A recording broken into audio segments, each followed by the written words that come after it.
Chapter 6. Sherlock Holmes gives a demonstration. "Now, Watson," said Holmes, rubbing his hands. "We have half an hour to ourselves. Let us make good use of it. My case is, as I have told you, almost complete, but we must not err on the side of overconfidence. Simple as the case seems now, there may be something deeper underlying it." "Simple!" I ejaculated. "Surely," said he, with something of the air of a clinical professor expounding to his class. "Just sit in the corner there, that your footprints may not complicate matters. Now, to work. In the first place, how did these folks come and how did they go? The door has not been opened since last night. How of the window?" He carried the lamp across to it, muttering his observations aloud the while, but addressing them to himself rather than to me. "Window is snibbed on the inner side. Framework is solid, no hinges at the side. Let us open it. No water pipe near. Roof quite out of reach, yet a man has mounted by the window. It rained a little last night. Here is the print of a foot in mould upon the sill, and here is a circular muddy mark, and here again upon the floor, and here again by the table. See here, Watson. This is really a very pretty demonstration." I looked at the round, well-defined muddy discs. "This is not a footmark," said I. "Oh, it is something much more valuable to us. It is the impression of a wooden stump. You see here on the sill is the boot mark, a heavy boot with the broad metal heel, and beside it is the mark of the timber toe. It is the wooden-legged man." "Quite so. But there has been someone else, a very able and efficient ally. Could you scale that wall, Doctor?" I looked out of the open window. The moon still shone brightly on that angle of the house. We were a good 60 feet from the ground, and look where I would, I could see no foothold, nor as much as a crevice in the brickwork. "It is absolutely impossible," I answered. "Without aid, it is so. But suppose you had a friend up here who lowered you this good stout rope which I see in the corner, securing one end of it to the great hook in the wall. Then, I think, if you were an active man, you might swarm up, wooden leg and all. You would depart, of course, in the same fashion, and your ally would draw up the rope, untie it from the hook, shut the window, snip it from the inside, and get away in the way that he originally came. As a minor point, it may be noted," he continued, fingering the rope, "that our wooden-legged friend, though a fair climber, was not a professional sailor. His hands were far from horny. My lens discloses more than one blood mark, especially towards the end of the rope, from which I gather that he slipped down with such velocity that he took the skin off his hand." "That is all very well," said I, "but the thing becomes more unintelligible than ever. How about this mysterious ally? How came he into the room?" "Yes, the ally," repeated Holmes pensively. "There are features of interest about this ally. He lifts the case from the regions of the commonplace. I fancy that this ally breaks fresh ground in the annals of crime in this country, though parallel cases suggest themselves from India and, if my memory serves me, from Senegambia." "How came he, then?" I reiterated. "The door is locked, the window is inaccessible. Was it through the chimney?" "The grate is much too small," he answered. "I had already considered that possibility." "How, then?" I persisted. "You will not apply my precept," he said, shaking his head. "How often have I said to you that when you have eliminated the impossible, whatever remains, however improbable, must be the truth? We know that he did not come through the door, the window, or the chimney. We also know that he could not have been concealed in the room, as there is no concealment possible. Whence, then, did he come?" "He came through the hole in the roof," I cried. "Of course he did. He must have done so. If you'll have the kindness to hold the lamp for me, we shall now extend our researches to the room above, the secret room in which the treasure was found." He mounted the steps, and seizing a rafter with either hand, he swung himself up into the garret. Then, lying on his face, he reached down for the lamp and held it while I followed him. The chamber in which we found ourselves was about 10 feet one way and 6 the other. The floor was formed by the rafters, with thin lath and plaster between, so that in walking one had to step from beam to beam. The roof ran up to an apex and was evidently the inner shell of the true roof of the house. There was no furniture of any sort, and the accumulated dust of years lay thick upon the floor. "Here you are, you see," said Sherlock Holmes, putting his hand against the sloping wall. "This is a trap door which leads out onto the roof. I can press it back, and here is the roof itself, sloping at a gentle angle. This, then, is the way by which number 1 entered. Let us see if we can find any other traces of his individuality." He held down the lamp on the floor, and as he did so, I saw for the second time that night a startled, surprised look come over his face. For myself, as I followed his gaze, my skin was cold under my clothes. The floor was covered thickly with the prints of a naked foot, clear, well-defined, perfectly formed, but scarce half the size of those of an ordinary man. "Holmes," I said in a whisper, "a child has done this horrid thing." He had recovered his self-possession in an instant. "I was staggered for the moment," he said, "but the thing is quite natural. My memory failed me, or I should have been able to foretell it. There is nothing more to be learned here. Let us go down."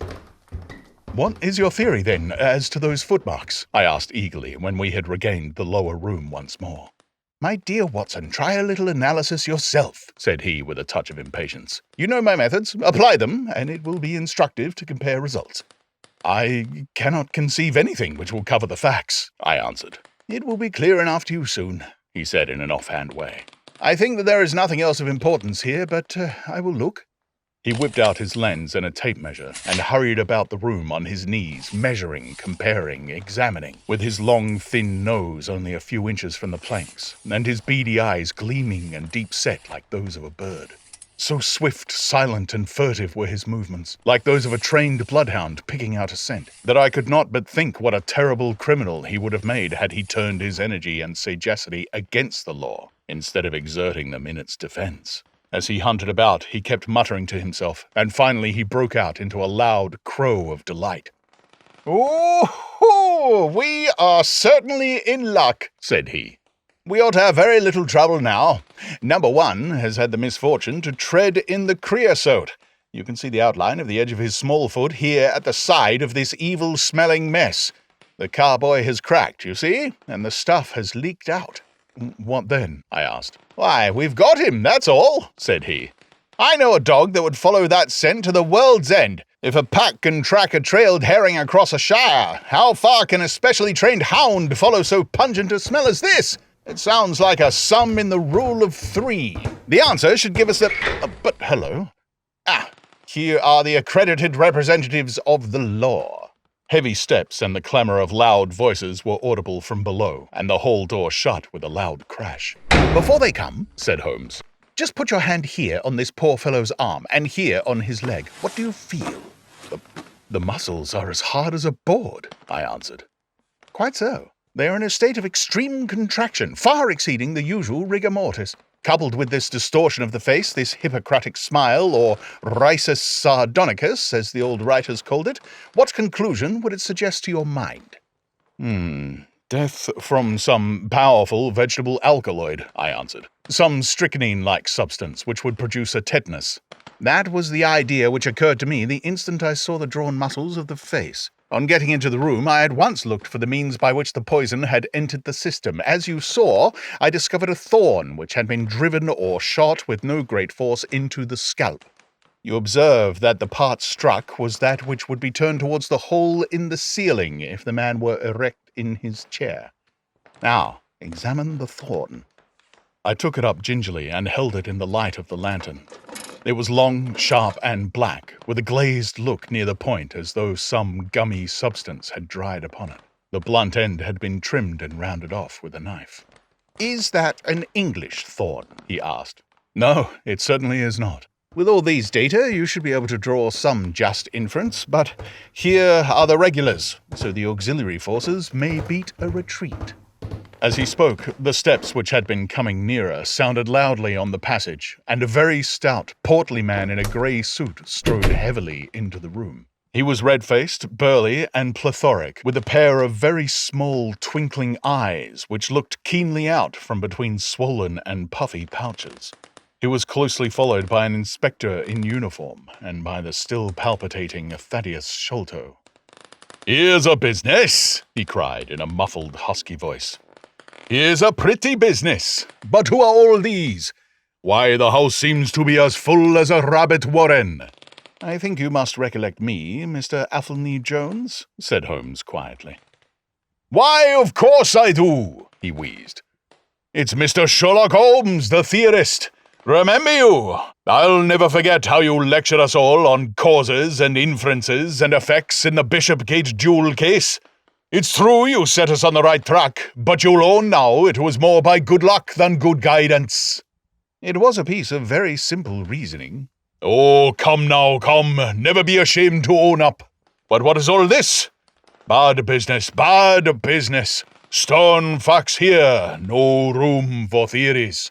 How lucky that I happened to be out at Norwood over another case. I was at the station when the message arrived. What do you think the man died of?" "Oh, this is hardly a case for me to theorize over," said Holmes dryly. No. Still, we can't deny that you hit the nail on the head sometimes. Dear me, door locked, I understand. Jewels worth $500,000 missing. How was the window?" "Fastened, but there are steps on the sill." Well, if it was fastened, the steps could have nothing to do with the matter. That's common sense. Man might have died in a fit, but then the jewels are missing. Ah, I have a theory.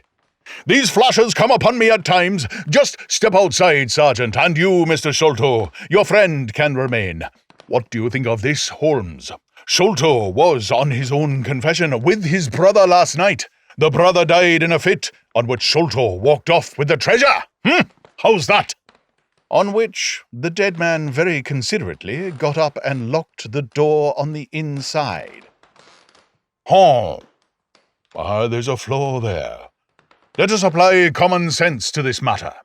This Thaddeus Sholto was with his brother. There was a quarrel. So much we know. The brother is dead, and the jewels are gone. So much also we know. No one saw the brother from the time Thaddeus left him. His bed had not been slept in. Thaddeus is evidently in a most disturbed state of mind. His appearance is, not attractive. You see that I am weaving my web round Thaddeus. The net begins to close upon him." "You are not quite in possession of the facts yet," said Holmes. "This splinter of wood, which I have every reason to believe to be poisoned, was in the man's scalp, where you still see the mark. This card, inscribed as you see it, was on the table, and beside it lay this rather curious stone-headed instrument. How does all that fit into your theory?" "Confirms it in every respect," said the fat detective pompously. "House is full of Indian curiosities. Thaddeus brought this up, and if this splinter be poisonous, Thaddeus may as well have made murderous use of it as any other man. The card is some hocus-pocus, a blind as like as not. The only question is, how did he depart? Of course, here is a hole in the roof." With great activity, considering his bulk, he sprang up the steps and squeezed through into the garret, and immediately afterwards we heard his exulting voice proclaiming that he had found the trapdoor. "He can find something," remarked Holmes, shrugging his shoulders. "He has occasional glimmerings of reason. Il n'y a pas de sort si incommode que ce qui ont de l'esprit." "You see," said Athelney Jones, reappearing down the steps again. "Facts are better than mere theories, after all. My view of the case is confirmed. There is a trapdoor communicating with the roof, and it is partly open." "It was I who opened it." "Oh! Indeed. You did notice it, then?"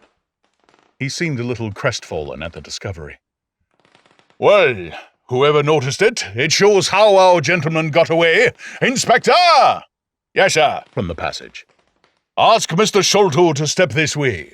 "Mr. Sholto, it is my duty to inform you that anything which you may say will be used against you. I arrest you in the Queen's name as being concerned in the death of your brother." "There now, didn't I tell you?" cried the poor little man, throwing out his hands and looking from one to the other of us. "Don't trouble yourself about it, Mr. Sholto," said Holmes. "I think I can engage to clear you of the charge." "Don't promise too much, Mr. Theorist. Don't promise too much," snapped the detective. "You may find it a harder matter than you think." "Not only will I clear him, Mr. Jones, but I will make you a free present of the name and description of one of the two people who were in this room last night. His name, I have every reason to believe, is Jonathan Small. He is a poorly educated man, small, active, with his right leg off, and wearing a wooden stump which is worn away upon the inner side. His left boot has a coarse, square-toed sole with an iron band round the heel. He is a middle-aged man, much sunburned, and has been a convict. These few indications may be of some assistance to you, coupled with the fact that there is a good deal of skin missing from the palm of his hand. The other man, asked Athelney Jones in a sneering voice, but impressed nonetheless, as I could easily see, by the precision of the other's manner. Is a rather curious person, said Sherlock Holmes, turning upon his heel. I hope before very long to be able to introduce you to the pair of them. A word with you, Watson? He led me to the head of the stair. This unexpected occurrence, he said, has caused us rather to lose sight of the original purpose of our journey. I have just been thinking so, I answered. It is not right that Miss Morstan should remain in this stricken house. No, you must escort her home. She lives with Mrs. Cecil Forrester in Lower Camberwell, so it is not very far. I will wait for you here if you will drive out again, or perhaps you are too tired? By no means. I don't think I could rest until I know more of this fantastic business. I have seen something of the rough side of life, but I give you my word that this quick succession of strange surprises tonight has shaken my nerves completely. I should like, however, to see the matter through with you, now that I have got so far. Your presence will be of great service to me, he answered. We shall work the case out independently and leave this fellow Jones to exult over any mare's nest which he may choose to construct. When you have dropped Miss Morstan, I wish you to go to number 3 Pinchin Lane, down near the water's edge at Lambeth. The third house on the right-hand side is a bird stuffer's. Sherman is the name. You'll see a weasel holding a young rabbit in the window. Knock old Sherman up and tell him, with my compliments, that I want Toby at once. You'll bring Toby back in the cab with you. A dog, I suppose? Yes, a queer mongrel with a most amazing power of scent. I would rather have Toby's help than that of the whole detective force of London. I shall bring him then, said I. It is 1 now. I ought to be back before 3 if I can get a fresh horse. And I, said Holmes, shall see what I can learn from Mrs. Burnstone, and from the Indian servant who Mr. Thaddeus tells me sleeps in the next garret. Then I shall study the great Jones's methods and listen to his not-too-delicate sarcasms. Wir sind gewohnt, dass die Menschen verhonnen, was sie nicht verstehen. Goethe is always pithy.